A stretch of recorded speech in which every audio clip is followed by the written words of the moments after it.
What's up, plant fans? It's a beautiful day here in Tucson, Arizona. We got a really fun one today. We're going to be propagating a couple of these plants, which means we're taking the large plant, breaking it into smaller pieces, and then finding new homes for those smaller pieces so they can then become large plants in the future.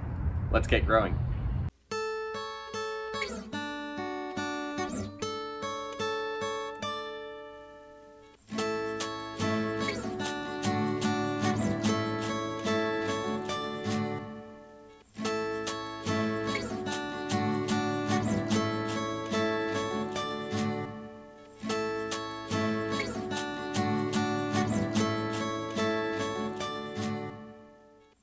Alright, propagation. So what you need to get started if you're following along at home is a mother plant to propagate from, a knife so that you can cut the plant and you want a nice clean incision and you don't want to crush the tissue around the plant.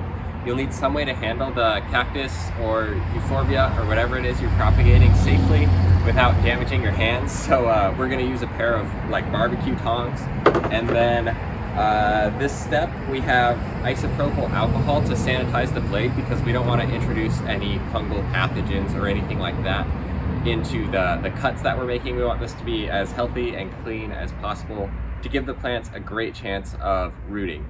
The first plant we're working with today is called a black-spined Santa Rita prickly pear, or Opuntia macrocentra, and it has these small purple pads and long black and white spines. Really easy to propagate. Opuntia really lend themselves to propagate, and a lot of times you'll see this if you are in a place where they're landscaped. They actually grow their arms, the arms will fall off, and roots can grow straight out of the same openings that the spines grow through, and they can just become a new plant that way. The second plant we're working with is Moroccan Mound Euphorbia, or it's called Euphorbia resinifera. And it's not a cactus, it's in the Euphorbia genus, or the Euphorbia family, which originates in Africa rather than the Americas. And this one is like a column, it grows in a column, and so it propagates a little bit differently, but the same principles definitely apply. Okay, so we're going to start with the Opuntia, or the prickly pear, and our first step is going to be to sanitize the knife that we're going to use to cut it. So I'm just using a little bit of isopropyl alcohol. We just don't want to introduce any fungus or bacteria that's going to make it harder for our plant to root after we have cut it. And my goal with this is to make cuts that include 2 or 3 or maybe 4 pads that we will then put into their own pots to become new plants. So I'm using my tongs and my knife, and we're gonna try our best not to get poked, but it's almost inevitable. So here we go. Just have to decide. I'm gonna start back here, and sometimes these pop right off. Sometimes they need a little help from the knife. So if you want to try that first, you can just kind of use a little bit of force and pull, and they should sometimes just pop right off. But this one's going to want the knife, it seems like. Cool. There's our first piece, and I'm going to be keeping them in a tray to let the wound callus over before we go and plant it in a new pot. And cactus, especially Opuntia, have 2 types of spines. They have these big visible ones, in this case are white and black and really pretty actually. And then they have the smaller, almost like microscopic spines, and those are called blockets. And those are kind of the really pesky ones to deal with. But if you work with them, you just get used to having them in your hands. But they're very small, hard to get out, difficult to see. There's number 2, looking good. And let me get a close-up shot here. You can see just how nice these pads are. Very small, very purple. The spines are white and black, kind of a nice gradient. And make sure you're sanitizing your knife periodically. Doesn't have to be after everyone, I don't think, but every once in a while it's a great idea. Let's see. Oh, this will be a good one. If we can get in there. It's all about finesse. And maybe get a sharper knife than I have. That would do you well. There's a 3-pad one, I like that. We'll do a 4-pad thing here.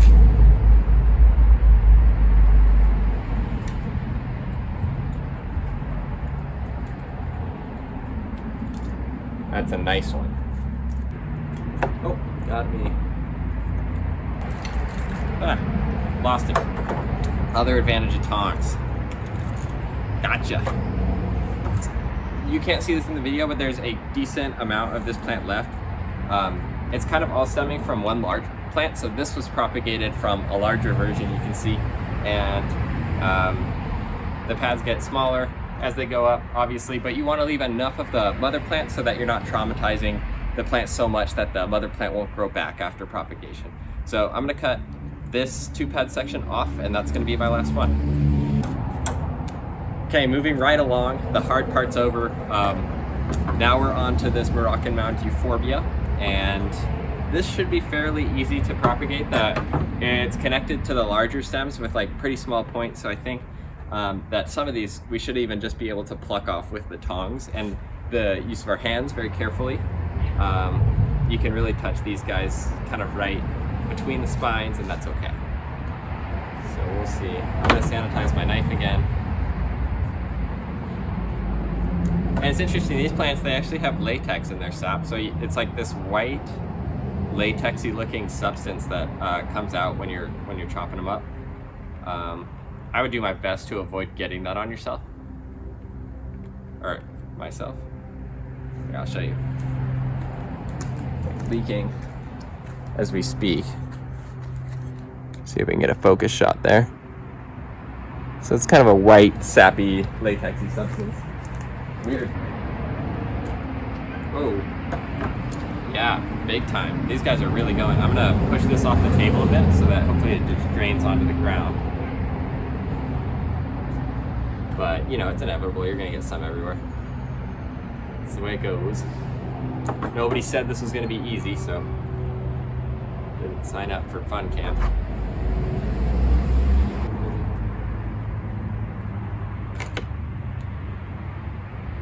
That one off. Really interesting plant, actually. I love the way it looks. It's got 4 rows of spines coming up. I don't know, I just like it. Yeah, let's do, so that's 7 of the Euphorbia and several of the Opuntia. So our work is done for now. The next step is going to be letting these callus over, and I'll show you what I mean when I say the wound and what it looks like now versus what it's going to look like when it's calloused over. So here's one of the Opuntia cuttings as an example. Get that in focus there. So you can see right now it's very green, very bright. If you can touch it, it's like you can feel the moisture in there. It's really interesting. It looks like the inside of a carrot, in my opinion. But if a carrot were green. Make sure these are in a shaded area. They'll callus over faster in a dry environment. But it's just gonna take, there's no set amount of time it's gonna take. It's just gonna, so I'll show you at the beginning and at the end. It's just gonna take like use of your eyes, your senses to figure out when it's best to pot them. See you in a couple weeks. Now watch out for that. Another thing to slam my head into. All right, so it's been a couple weeks. We've allowed our cactus cuttings to callus over, and now we're pretty much ready to throw these bad boys in some pots. So I'm gonna start with the Euphorbia. And for the Euphorbia, we're just gonna use like 4-inch pots is about what these are. You don't wanna go too big. Just, you don't wanna overwhelm the plant with too large of a space to grow its roots out into. So we're going to use 4-inch pots for those. I was thinking for the Santa Rita Opuntia, we want to use a little bit larger pots. We had these laying around, and I was worried that since they're a little more top heavy, they might like fall out. So it's just something to consider. So we'll just get started. And when you're letting these things callus over, I would definitely err on the side of longer rather than a shorter amount of time. Because the one thing that these cuttings are susceptible to when they haven't calloused over is rot. And so, especially if you live in a moist area, it's gonna be easy for them to rot if they haven't formed that callus. So really give it a couple weeks, even 3 or 4 is totally okay. Cactus and Euphorbia can really sit out for quite a long time. So what I'm doing is I'm filling the pots like maybe 2/3 of the way full, and then I'll throw the plant in there and pack a little bit more soil. This soil has pretty large particles, So definitely kind of packing it down. I wouldn't do this if I had a soil with super fine particles, just because it makes it a little harder for air to get down there. So there we go, that's one. And you do want to be gentle with these before they're rooted, because they fall over really easily, and the less you can do to disturb them, the easier time they'll have rooting. And you know, as far as like timeline goes, you can definitely expect rooting to take somewhere around a couple months. After, I wouldn't go checking it all the time, but you know, after a while, you can go and kind of give it a push and a pull and feel if there's roots. Shouldn't come right out. It shouldn't feel really loose. It should feel like, you know, solidly in there. You'll see the soil particles actually moving. So that's number 2. And it's going to be really important after you get this done. I'll mention it again, but you don't really want to go watering these guys. And I bet you can guess why. It's rot. So you want to leave them for a good long while before you water. Maybe 3 weeks to a month or something like that. You can do, if you're in a really dry area, you can do, you know, maybe a little bit more watering after a couple of weeks, but just go by feel. The soil really shouldn't be, you know, like wet while they're trying to root, or else pretty easy for them to go ahead and rot on you. And you also definitely want to keep them away from direct sunlight. Indirect is great. Direct not so much, because they don't have that support system of the roots to you know, bring them water when they're getting stressed out from the sun. Great, so that's all of the Euphorbia. Let's move on to the Santa Ritas. Let the motorcycles go by. All right, so the easy part's done. We got the Euphorbia put into pots, and they're 4 inches, looking pretty good. Time to crank up the difficulty level here and go for these Santa Rita Opuntia. The fact that they have spines is kind of nice. You can kind of pick them up by the spine. You don't want to get a bunch of the glockids. They'll go right through your gloves. It doesn't matter what kind of gloves you have. Eventually the glockids will make it through. So we use gloves if we're having to handle a lot of them, but then we'll just kind of toss the gloves at the end. So I also have a couple tools to help me out. A pair of tongs like we used last time. And then my Aunt Ann from Portland, Maine sent me this digging and weeding knife, and I think it's going to be super helpful in kind of like positioning them down in the pots. So Aunt Ann, if you're watching, thanks a bunch. I'm sure that'll be super helpful. I love it. All right, here we go. Same kind of thing as last time. And yeah, I mentioned last time I'm using, you know, a slightly bigger pot. I'm not going to fill it up completely.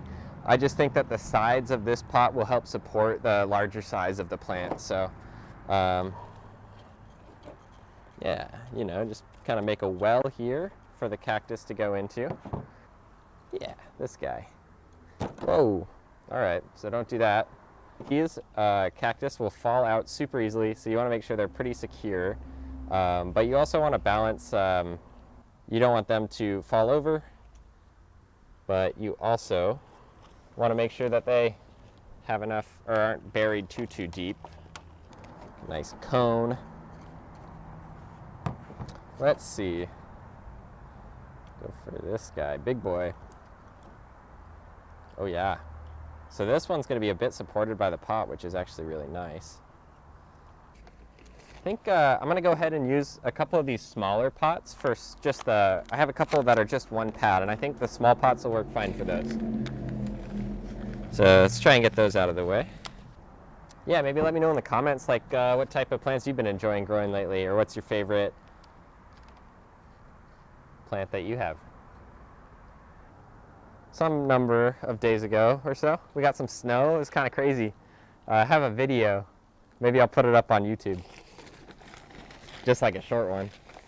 But I don't know. Doesn't happen here too much. All right. Nice. I'm really happy with this one. I think it looks lovely. Look at that. What's better than that? Nice cactus in a nice pot.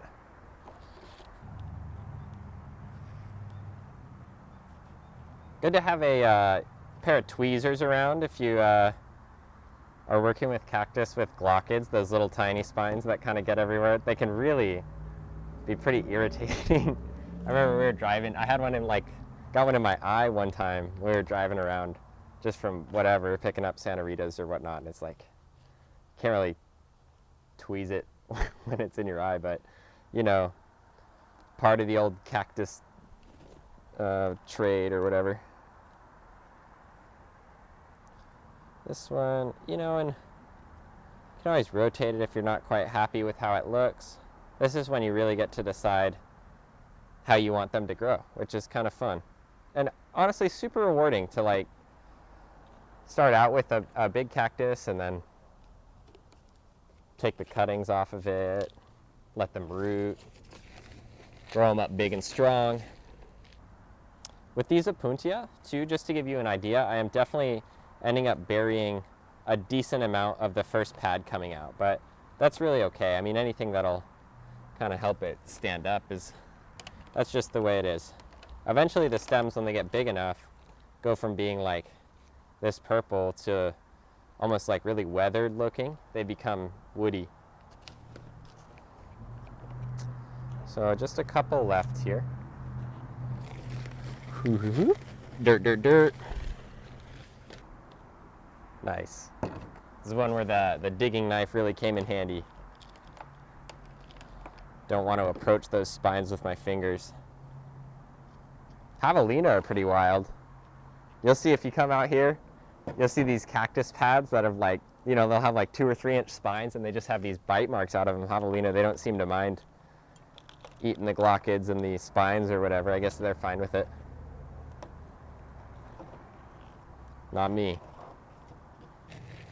I was biking around the other day. I saw, well, I've seen all sorts of stuff in neighborhoods here, but like a whole family of javelinas up, I forget where I was. It was somewhere around Tucson, but it was like just kind of walking around someone's front yard.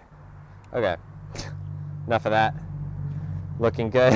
We got 1, 2, 3, 4, 5, 6, 7, 8, 9, 10 pots of Santa Rita cactus, 7 pots of the Euphorbia.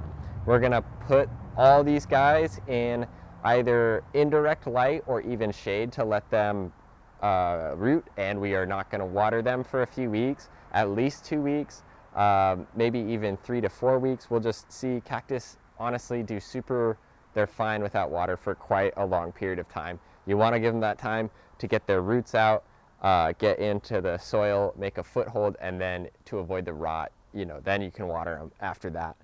Yeah, put in the comments like, what have you propagated? What type of plants would you like to see us propagate? Let us know if you have any comments about this video or other videos. Make sure to like it and subscribe if you want to see more content from us. It really helps us out, and we just want to interact with people who are excited about cactus. Thanks. See you next time.